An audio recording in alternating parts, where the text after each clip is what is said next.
Some stories you hear once and forget. This one follows you. It starts with a girl.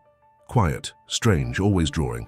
Nothing unusual, until you look at what she draws. Not flowers, not fantasy, disasters, crashes, fires, collapses, floods, and not.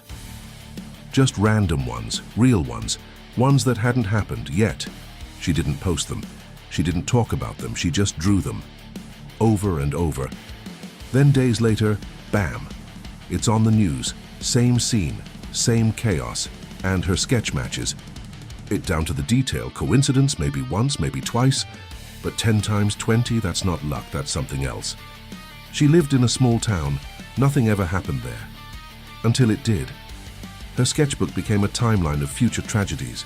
A bridge collapse, a plane crash, a school evacuation, a power plant explosion. And here's the kicker. No one noticed. Not at first. She didn't scream for attention, she just drew. She knew, but didn't understand how. It scared her. And it should have. Because when you can see disaster coming, you don't sleep at night. You count minutes. You watch the world fall apart in pencil first. The first time someone took her seriously, it was already too late. She had drawn a mall, roof caved in, people running. She left the drawing on a school desk. A teacher saw it, thought it was disturbing. 2 days later, a shopping center 40 kilometers away collapsed after a gas explosion. Same roof, same chaos.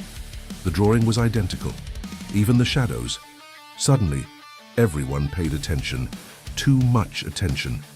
The press swarmed, the town panicked. She shut down, and the drawings kept coming. Here's where it gets darker. At first, the images predicted public disasters, big events, newsworthy. Then it shifted. House fires, car accidents, missing children, personal tragedies. She wasn't drawing headlines anymore. She was drawing private pain, and people started to fear her. Not hate, fear, because she didn't cause the disasters. She just saw them. But the human mind? It doesn't separate the two.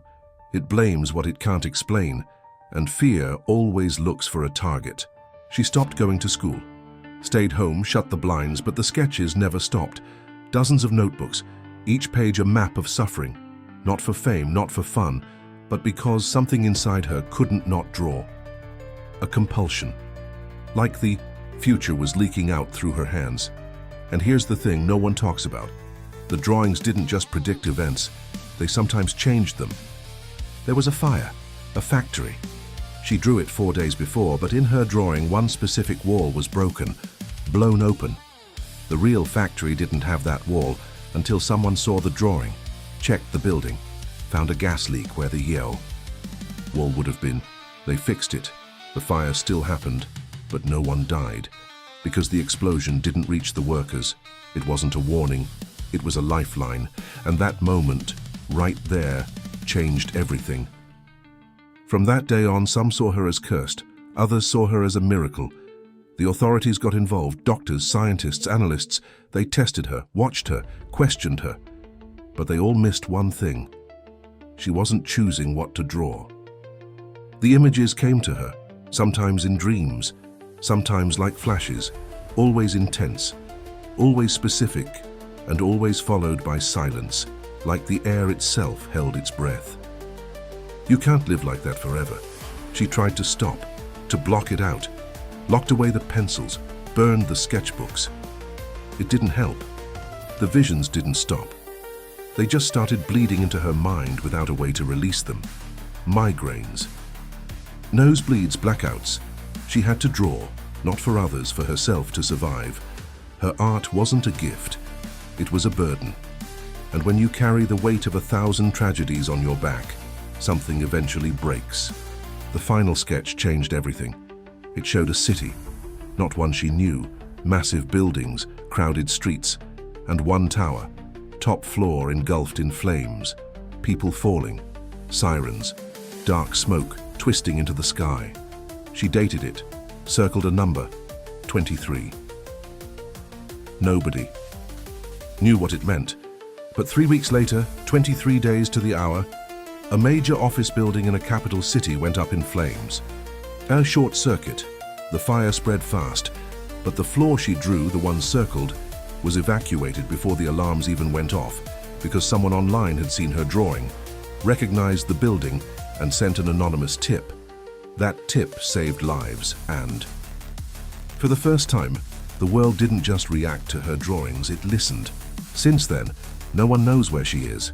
Some say she disappeared. Others say she's protected.